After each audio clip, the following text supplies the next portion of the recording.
Hello students, स्वागत है आपका आईसीटी वर्चुअल क्लासेस में। मैं हूं कविता, आपकी साइंस टीचर। उम्मीद करती हूं आप सभी अच्छे होंगे और स्वस्थ होंगे। सो क्लास कंटिन्यू करेंगे अपना चैप्टर जिसमें हम बात कर रहे हैं लाइफ प्रोसेसेस के बारे में। तो सबसे पहले हमने पहली लाइफ प्रोसेस या पहला जो प्रक्रम देखा है जिसमें आपने पोषण पढ़ा है और पोषण में आपने पढ़ा है फोटोसिंथेसिस। तो देख लीजिए फोटोसिंथेसिस में क्या क्या चीजें हमने कवर की हैं। हमारा जो टॉपिक चल रहा था वो है यहाँ पर डाइजेशन इन ह्यूमंस।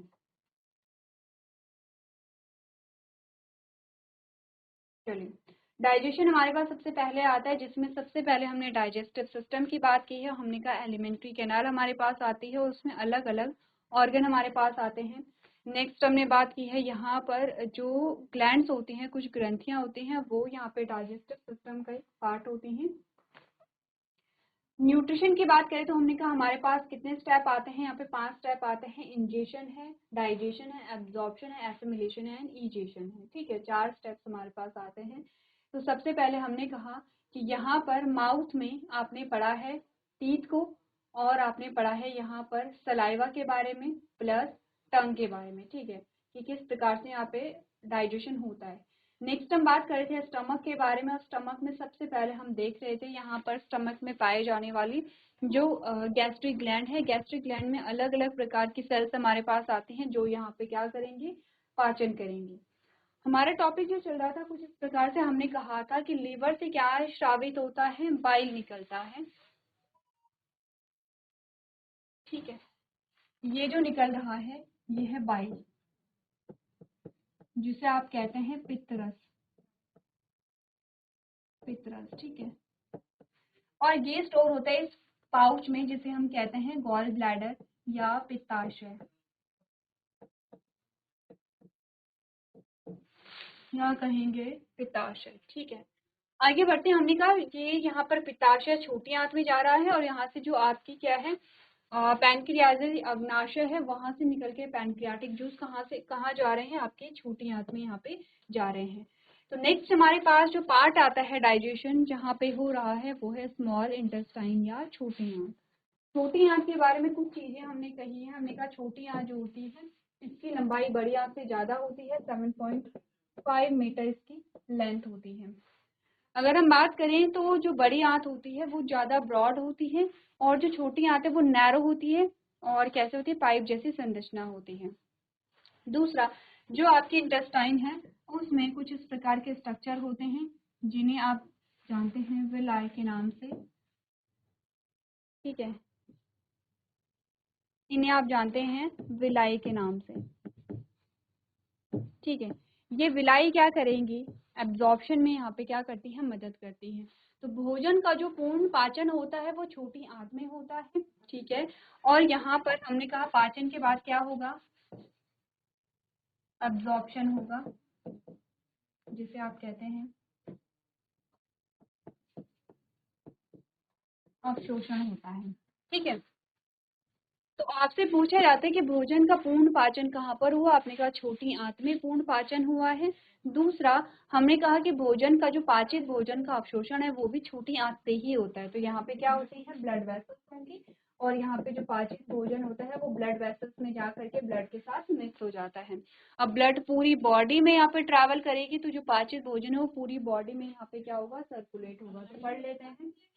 हमने कहा the longest part of the alimentary canal is small intestine. It is a highly coiled structure of about 7.5 meter in length.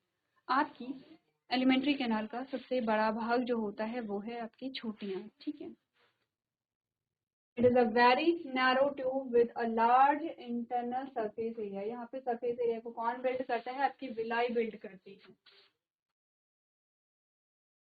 चलिए, तो हमने बात की है यहाँ पर, हमने कहा जो आपकी इंटेस्टाइन होती है वो बहुत नैरो है, बहुत पतली होती है, और इसका सरफेस एरिया ज्यादा होता है। कैसे सरफेस एरिया कौन बढ़ाता है, आपने कहा विलाई आपका यहाँ पे जो इंटेस्टाइन है उसका सरफेस एरिया बढ़ाती है।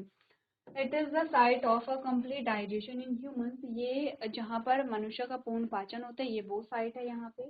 It absorb digested food completely. ये पूर्ण रूप से क्या करती है, पाचित भोजन का अवशोषण करती है। It secret intestinal juice. ये क्या करेगी, यहाँ पर इंटेस्टाइनल जूस को सिक्रीट करेगी, यानी कि आंत से भी क्या होते हैं, पाचक रस श्रावित होते हैं। It receive bile juice from liver and pancreatic juice from pancreas. आपने कहा कि छोटी आंत में जो लिवर है, लिवर से क्या आएगा, बाइल या पित्तरस आता है, और पैनक्रिया से पैनक्रियाटिक जूस या अग्नाशयी रस आते हैं।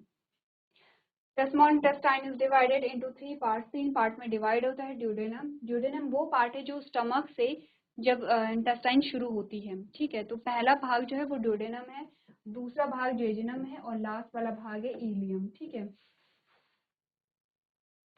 तो हमने क्या चीजें यहाँ पर पढ़ी हैं स्मॉल इंटेस्टाइन के बारे में। आपने कहा आहार नाल का सबसे लंबा हिस्सा छोटी आंत है, यह लगभग 7.5 मीटर लंबी अत्यधिक कुंडलित संरचना है। ये एक बहुत संकीर्ण ट्यूब है जिसका आंतरिक सतह क्षेत्र बड़ा है। यह मनुष्यों में संपूर्ण पाचन का स्थल है, यह पचे हुए भोजन को पूर्णतः अवशोषित कर लेता है। यह आंत रस स्रावित करता है, यह यकृत से पित्तरस और अग्नाशय से अग्नाशयी रस को प्राप्त करता है। छोटी आंत के 3 भाग होते हैं, ग्रहणी, सुक्रेन और लघ्वांश, ठीक है। तो आपको जहाँ भी जो भी आपको नाम इजी पड़े आप उसमें क्या कर सकते हैं, याद रख सकते हैं। मैं सजेस्ट करूंगी आप दोनों में, हिंदी और इंग्लिश दोनों में यहाँ पे क्या करेंगे, ध्यान में रखेंगे, ठीक है। अब कंप्लीट डाइजेशन ऑफ फूड में हमें क्या बता रखा है, हमने कहा the partially digested food is absorbed by the duodenum of a small intestine. Duodenum सबसे पहला पार्ट है छोटी आंत का। हमने कहा जो आंशिक रूप से पचा हुआ भोजन होता है उसका अवशोषण ड्यूडेनम में ही हो जाता है। आंशिक रूप से जैसे कार्बोहाइड्रेट का आंशिक पाचन हुआ था आपके मुख में, प्रोटीन का आंशिक पाचन हुआ था आपके पेट या आपके स्टमक में। तो ये जो आंशिक पचा हुआ भोजन है इसका अवशोषण ड्यूडेनम कर लेगा, ड्यूडेनम जो कि छोटी आंत का पहला भाग होता है, along with the digestive juice from the liver, pancreas and its own wall, ठीक है। नेक्स्ट हमने कहा the liver secrete the bile juice which convert fat into tiny droplets so that their digestion become easy। तो हम जानते हैं कि bile किस पे काम करेगा, फैट यानी वसा पे काम करता है।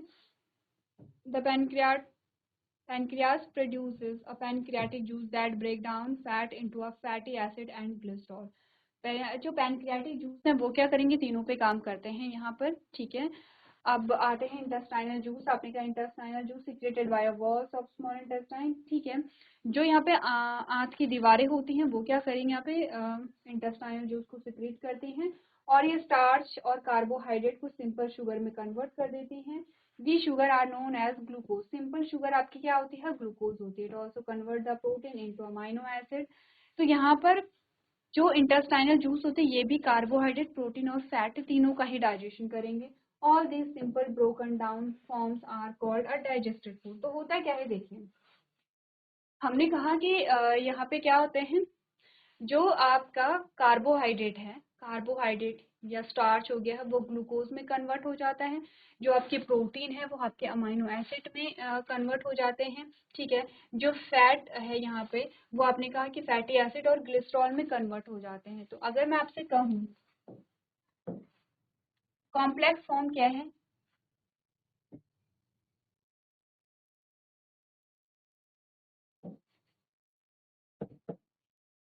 कार्बोहाइड्रेट किस में कन्वर्ट हुआ है, ग्लूकोज में। ग्लूकोज क्या है, सिंपल शुगर है, ठीक है। दूसरा मैंने कहा कि यहाँ पर जो फैट है वो किस में कन्वर्ट हुआ है, फैटी एसिड प्लस ग्लिसरॉल में,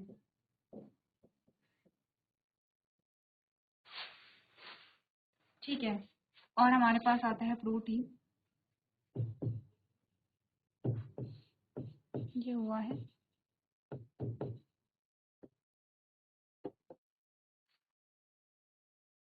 अमाइनो एसिड में। ये इंपॉर्टेंट चीजें ये आपको नोट करनी है साथ में।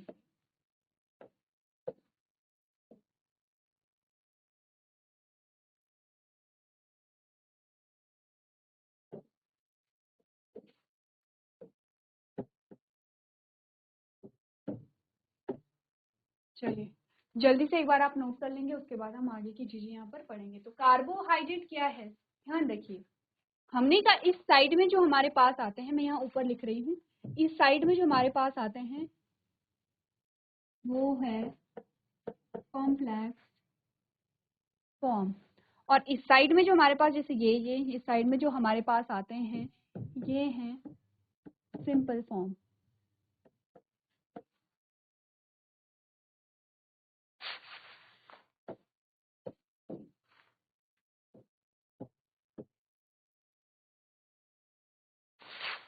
ठीक है, चलिए चलिए तो आगे बढ़ते हैं यहाँ पर। तो हमने क्या क्या चीजें यहाँ पे पढ़ी हैं कंप्लीट डाइजेशन के बारे में। हमने कहा आंशिक रूप से पचा हुआ भोजन यकृत अग्नाशय और इसकी अपनी दीवारों से पाचक रसों के साथ छोटी आंती ग्रहणी द्वारा अवशोषित किए जाते हैं। लिवर पित्त स्रावित करता है जो वसा को छोटी बूंदों में बदल देता है ताकि उनका पाचन आसान हो जाए। अग्नाशय अग्नाशयी रस का उत्पादन करते हैं जो वसा को फैटी एसिड और ग्लिसरॉल में तोड़ देता है। छोटी आंत की दीवारों से स्रावित आंतों का रस स्टार्च और कार्बोहाइड्रेट को सरल शर्करा में तोड़ देता है। इन शर्कराओं को ग्लूकोज के नाम से जाना जाता है। यह प्रोटीन को अमाइनो एसिड में परिवर्तित कर देते हैं। सभी सरल टूटे हुए रूपों को पचे हुए भोजन के रूप में जाना जाता है। चलिए अब आते हैं लार्ज इंटेस्टाइन पे। लार्ज इंटेस्टाइन की जो लेंथ होती है 1.5 मीटर होती है। ठीक है, और जो लार्ज इंटेस्टाइन है वो क्या था, ब्रॉड होता है। लार्ज इंटेस्टाइन में बचे हुए वाटर एंड सॉल्ट, पानी और लवणों का अवशोषण होता है और ये क्या करेगा, एक्सक्रीशन में इंपॉर्टेंट रोल प्ले करता है। तो आपने कहा large intestine is similar than the small intestine. ठीक है, छोटी आंत के समान ही होता है। Undigested food goes into the large intestine. आपने कहा कि भोजन का जो पाचन हुआ है, पाचित भोजन का अवशोषण छोटी आंत में हुआ है। जिस भोजन का पाचन नहीं हुआ है, जो वेस्ट है, वो बड़ी आंत में भेज दिया जाता है। Some water and salt absorption by the walls of the large intestine. After that, the undigested food goes to the rectum from where it is expelled out through the anus. ठीक है, large intestine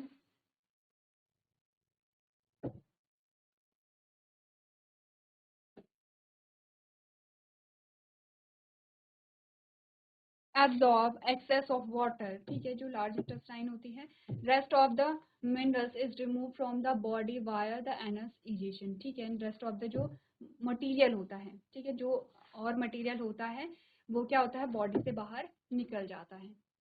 तो ये आपके पास diagram आते हैं दो। पहले आप इस वाले डायग्राम की बात करेंगे, डाइजेशन कैसे हो रहा है ये आपको बताया जाता है। सबसे पहले ध्यान दीजिए, टॉप मोस्ट पार्ट से आपको ध्यान देना है। ये आपका आता है फूड पाइप, यानी कि आपने भोजन को चबाया। ठीक है, जब आप चबा रहे थे तो उसमें क्या ऐड होता है, सलाइवा।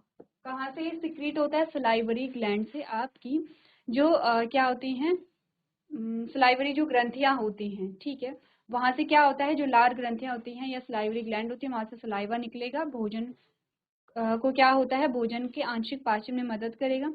अब मुख में भोजन का आंशिक पाचन हो जाता है तो इसोफिगस के द्वारा भोजन कहाँ चला जाएगा, आपके स्टमक में चला जाएगा। ठीक है, यहाँ भोजन को आप क्या कह रहे हैं, काइम कह रहे हैं। ठीक है, अब यहाँ पे क्या था, जब फूड के साथ सलाइवा मिक्स हो जाते तो उसे कहते हैं बोलर। जब फूड आपके स्टमक में चला जाता है तो उसे आप कहते हैं काइम।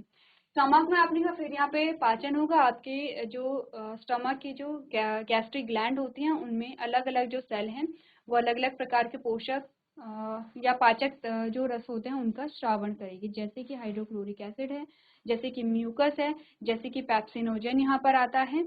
तो इस प्रकार से आपके अलग अलग पाचक रस क्या होते हैं, यहाँ पे श्रावित होते हैं, यहाँ पे पाचन होगा।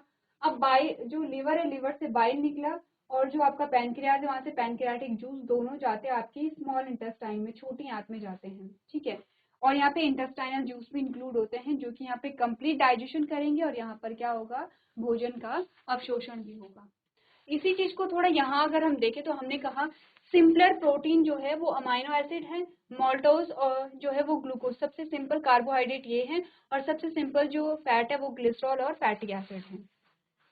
3 digestive juice are secreted into small intestine to complete digestion। आपने कहा सबसे ज्यादा जो पाचन की प्रक्रिया होती है वो आपकी छोटी आंत में होती है, क्योंकि छोटी आंत में पूरा पाचन होना है तो वहां से लिवर भी अपना श्रावण भेजेगा, पैनक्रियास भी भेजेगा, और जो छोटी आंत है वो भी अपने श्रावण को क्या करती है, रिलीज करती है। तो bile from liver, pancreatic juice from pancreas, intestinal juice from the small intestine. Clear है यहाँ पे?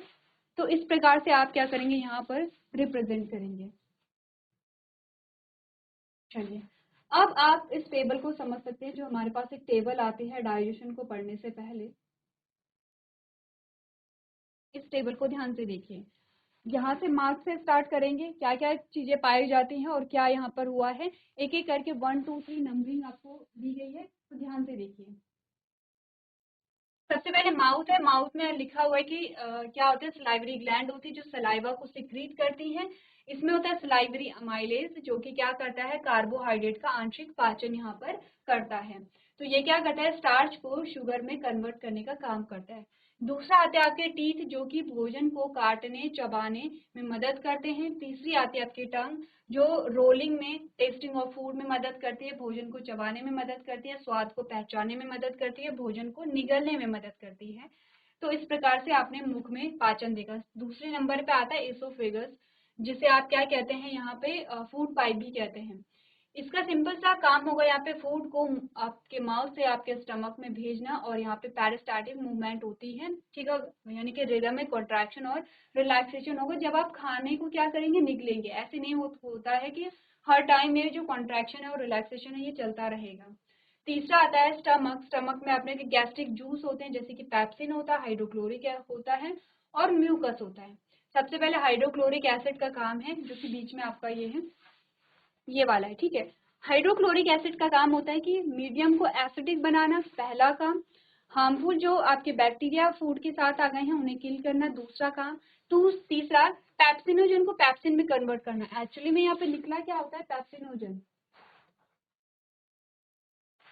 एक्चुअली में यहाँ पे बना क्या होता है,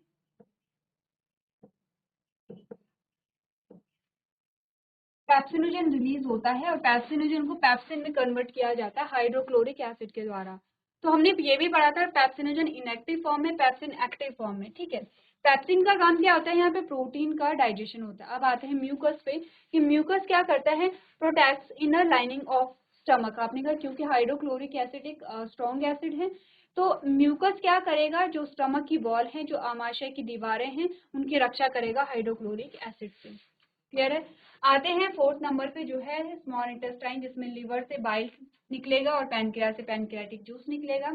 इंटेस्टाइनल एंजाइम्स जो होते हैं वो कार्बोहाइड्रेट को ग्लूकोज में बदलेंगे। ये जो टेबल आपको दिखा रखी है इस टेबल पे ध्यान दीजिए। फैट को फैटी एसिड और ग्लिसरॉल में बदलेंगे, प्रोटीन को अमाइनो एसिड में बदलेंगे।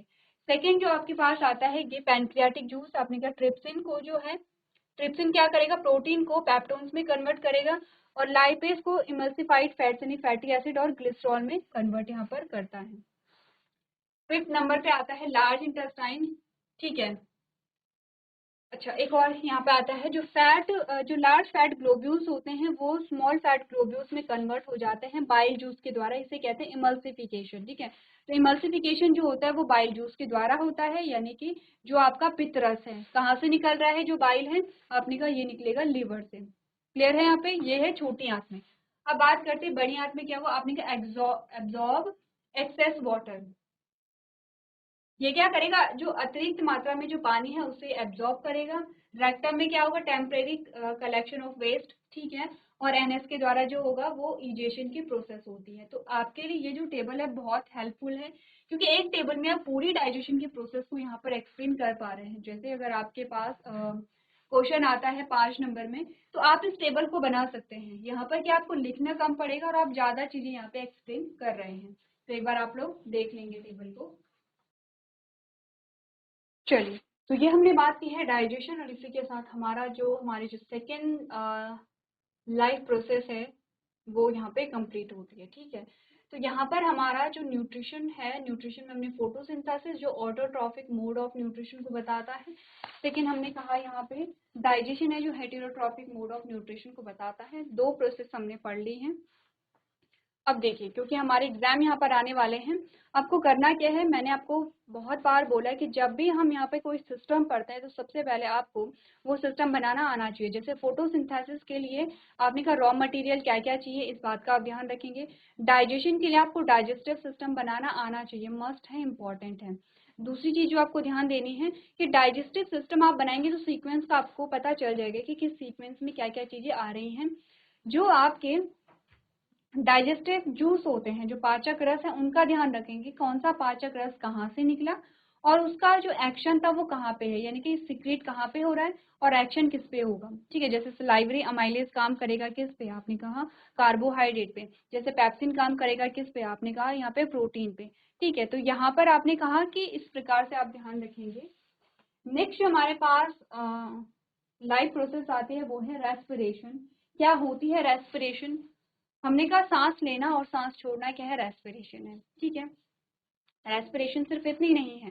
रेस्पिरेशन का मतलब है कि आपने ऑक्सीजन को इनटेक किया, ठीक है, ऑक्सीजन को आपने लिया, ऑक्सीजन को ग्रहण किया, ऑक्सीजन ने हमारी बॉडी में जा करके ग्लूकोज का ब्रेक डाउन किया है, और ग्लूकोज का जब ब्रेक डाउन हुआ है तो एनर्जी प्लस कार्बन डाइऑक्साइड निकली है, और वो कार्बन डाइऑक्साइड आपने फिर से अपनी बॉडी से बाहर निकाल दी है जब आपने क्या किया है, एक्सेल किया है या निहत श्वसन किया है। ठीक है, तो रेस्पिरेशन को जब हमने पढ़ा था तो हमने कैसे पढ़ा था, रेस्पिरेशन जो है आपका वो सिर्फ कार्बन डाई जो ऑक्सीजन लेना, ऑक्सीजन ग्रहण करना और कार्बन डाइऑक्साइड छोड़ना ही नहीं है, इसके बीच में और भी स्टेप हमारे पास आते हैं। तो हमने कहा रेस्पिरेशन को हमने 3 टाइप में डिवाइड किया था या 3 स्टेजेस में डिवाइड किया है।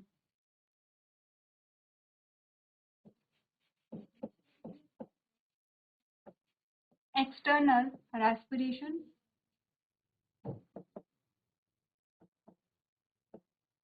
जिसे हमने कहा था बाह्य श्वसन।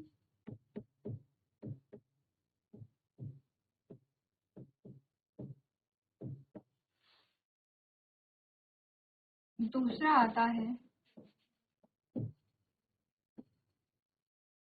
इंटरनल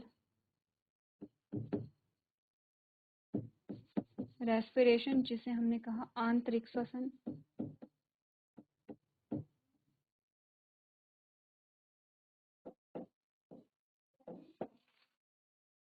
तीसरा आता है सेलुलर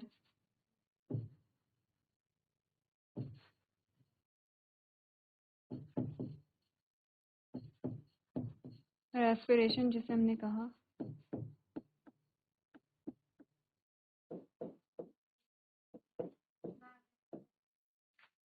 कोशिकीय श्वसन।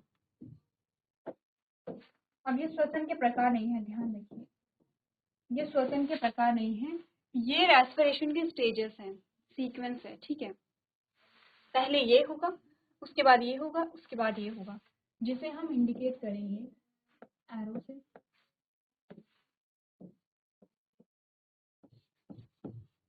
ठीक है,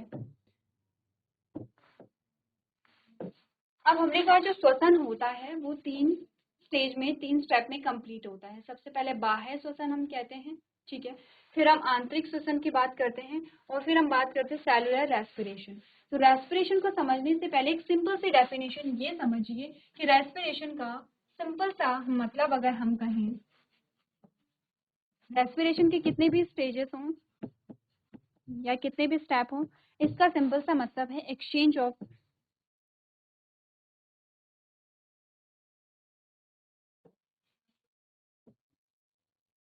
गैस। ठीक है, यहाँ पर क्या हो रहा है, जो गैस है, गैस का जो एक्सचेंज आप कर रहे हैं। ठीक है, गैस का आप क्या कर रहे हैं यहाँ पर, जैसे हमने कहा कि आप ऑक्सीजन को लेंगे तो आप कार्बन डाइऑक्साइड को छोड़ेंगे भी। ऐसा नहीं होता कि कभी ऐसा हुआ है कि आपने सोचा कि चलो 1-2 मिनट तक सिर्फ ऑक्सीजन को इनटेक किया जाए और 1-2 मिनट तक चलो सिर्फ कार्बन डाइऑक्साइड को ही छोड़ा जाए। आपने कहा एक रिदम हमारा होता है, हम सांस लेते हैं और हम सांस छोड़ते हैं। तो यहाँ पर क्या हो रहा है, एक्सचेंज ऑफ गैस, यानी कि गैस आप क्या कर रहे हैं, एक्सचेंज कर रहे हैं तीनों स्टेप में। चाहे आप बाह्य श्वसन की बात करेंगे, आंतरिक श्वसन की बात करेंगे या कोशिकीय श्वसन की बात करेंगे, तीनों में सेम चीज है। आप क्या कर रहे हैं, कार्बन डाइऑक्साइड और ऑक्सीजन को एक्सचेंज कर रहे हैं। यहाँ पर क्या होता है, आपने ये देखना कि बाह्य श्वसन कहाँ पर होते हैं, आपकी जो नॉस्ट्रल्स होती हैं वो क्या करेंगी, ऑक्सीजन को इनटेक करेंगी और जो कार्बन डाइऑक्साइड है उसे एक्सहेल करेंगी। तो इस प्रकार का जो श्वसन होगा वो कहाँ होगा, आपके नॉस्ट्रल और आपके बाह्य वातावरण के बीच में। दूसरा टाइप का जो इंटरनल रेस्पिरेशन होगा वो होगा यहाँ पर, आपने कहा जब आप अपना रेस्पिरेटरी सिस्टम पढ़ेंगे वहां पर आप बात करेंगे एल्विलाई की। एल्विलाई और ब्लड वेसल्स के बीच में जो होगा उसे हम कहेंगे आंतरिक श्वसन। तीसरा आता है सेलुलर रेस्पिरेशन, जो आपकी ब्लड वेसल्स और आपके सेल के बीच में जो होता है। ठीक है, आपका ब्लड ब्लड वेसल में क्या होगा, आपका ब्लड होगा, तो आपके ब्लड और आपकी सेल के बीच में जो आपने का एक्सचेंज होगा उसे हम कहते हैं सेलुलर रेस्पिरेशन। अब क्योंकि हमारा रिवीजन चल रहा है, आपको चीज़ें अच्छे से आती होंगी। हमें करना है क्या है, सबसे पहले नेक्स्ट जो हमारा लेक्चर होगा, सबसे पहले हम बात करेंगे यहाँ पे रेस्पिरेटरी सिस्टम के बारे में, और इन तीनों चीज़ों को वहाँ पर क्या करेंगे, एक्सप्लेन करेंगे। एक बार देखिए अपने नोट्स में कि आपने ये चीज़ें नोट की हैं और क्या इनके बारे में आपने लिखा है। चलिए, तो आपको करना है क्या, होमवर्क में आपके लिए ये है कि रेस्पिरेटरी सिस्टम अच्छे से पढ़ करके आएंगे, ठीक है। आपको सारे पार्ट्स पता होने चाहिए, सीक्वेंस आपको पता होना चाहिए। तो आज के सेशन में हम इतना ही करेंगे। अभी तक क्लास में बने रहने के लिए आपका धन्यवाद।